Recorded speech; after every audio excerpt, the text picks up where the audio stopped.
Hi, everyone, and welcome back. Today, we're starting a three-part series diving into a big political topic, gerrymandering. It sounds complicated, but by the end of this video, you'll know exactly what it is, why it matters, and how it shapes our elections. So let's start with the basics.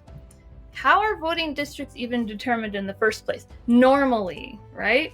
So every 10 years, right, we have the US Census that counts our nation's population.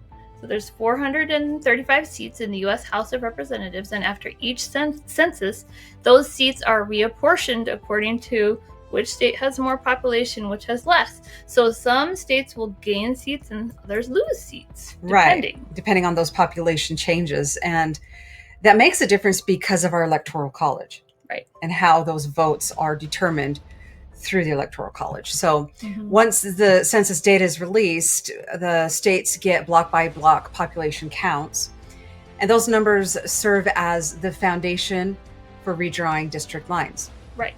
Now, each state has its own procedures for drawing the districts. Right. In most states, it's the legislature that draws and approves the maps. So, but some states are different. They use commissions. Yeah. And they can be independent. They're made of non-legislators or political, made up of elected officials or party representatives. Right.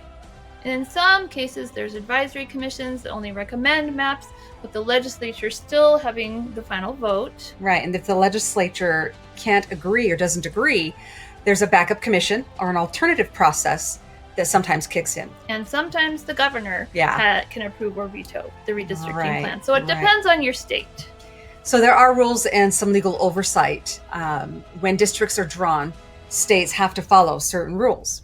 Right. They've got to have roughly equal populations in each district, and they've got to comply with federal law, like the Voting Rights Act. Right. And some other common considerations include keeping districts contiguous, compact, respecting communities of interest, and sticking to political boundaries, like counties or cities. Yeah, which makes sense.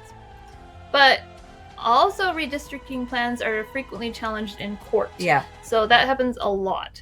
Allegations of partisan gerrymandering or racial gerrymandering are common, and sometimes even it's even gone up to the Supreme Court. Yep.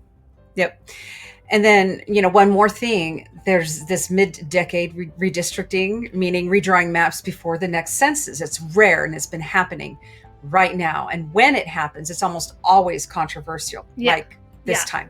Exactly. So now we have to talk about what exactly is gerrymandering. We talked about how you draw districts, but what is gerrymandering? So gerrymandering, I believe it was named after the original gentleman, Gerry, that identified what this is. It's when politicians in charge of redistricting, they draw district lines to maximize their party's advantage, and it makes it nearly impossible for their opponents to win. And remember, in that original historical example, the one district that was really was really talked about. It looked like a salamander. It was so weird. Oh, okay, yeah. Anyway. So I mean, it is purely partisan, and it can also be racial. So it's when politicians basically draw the lines to advantage their own party, but sometimes they pay attention to the racial makeup, because sometimes we tend to vote according to what race we are. Well, right. And, some of those representatives, they are all for supporting the rights of the racially discriminated. Right. And so that's why they vote for them oftentimes. So, and then there's another example. Tex Rep. Vincent Perez pointed out that white Texans get one congressional representative for about every 445,000 people. But Hispanics only get one per 1.4 million. And Black Texans, one rep for every 2 million, I believe it was. Is that right? Yeah. So it doesn't seem fair, right? They're not getting the same representation as a white voter, and it's the kind of thing that makes people upset about gerrymandering. I don't know very many people who don't disapprove of gerrymandering in general. Right. And so, you have to ask, how common is this? It is pretty common. Yeah. Now, there's groups that track and measure gerrymandering. Right. And one that I found was the Princeton University's Gerrymandering Project. Uh-huh. And it grades the maps, and it has resources you can look at online to see which states are more gerrymandered, which aren't, which district seems to be gerrymandered and which doesn't. Right. And for gerrymandering to really take hold, usually one political party has to control that state's legislature. Right, because otherwise other side wouldn't allow it.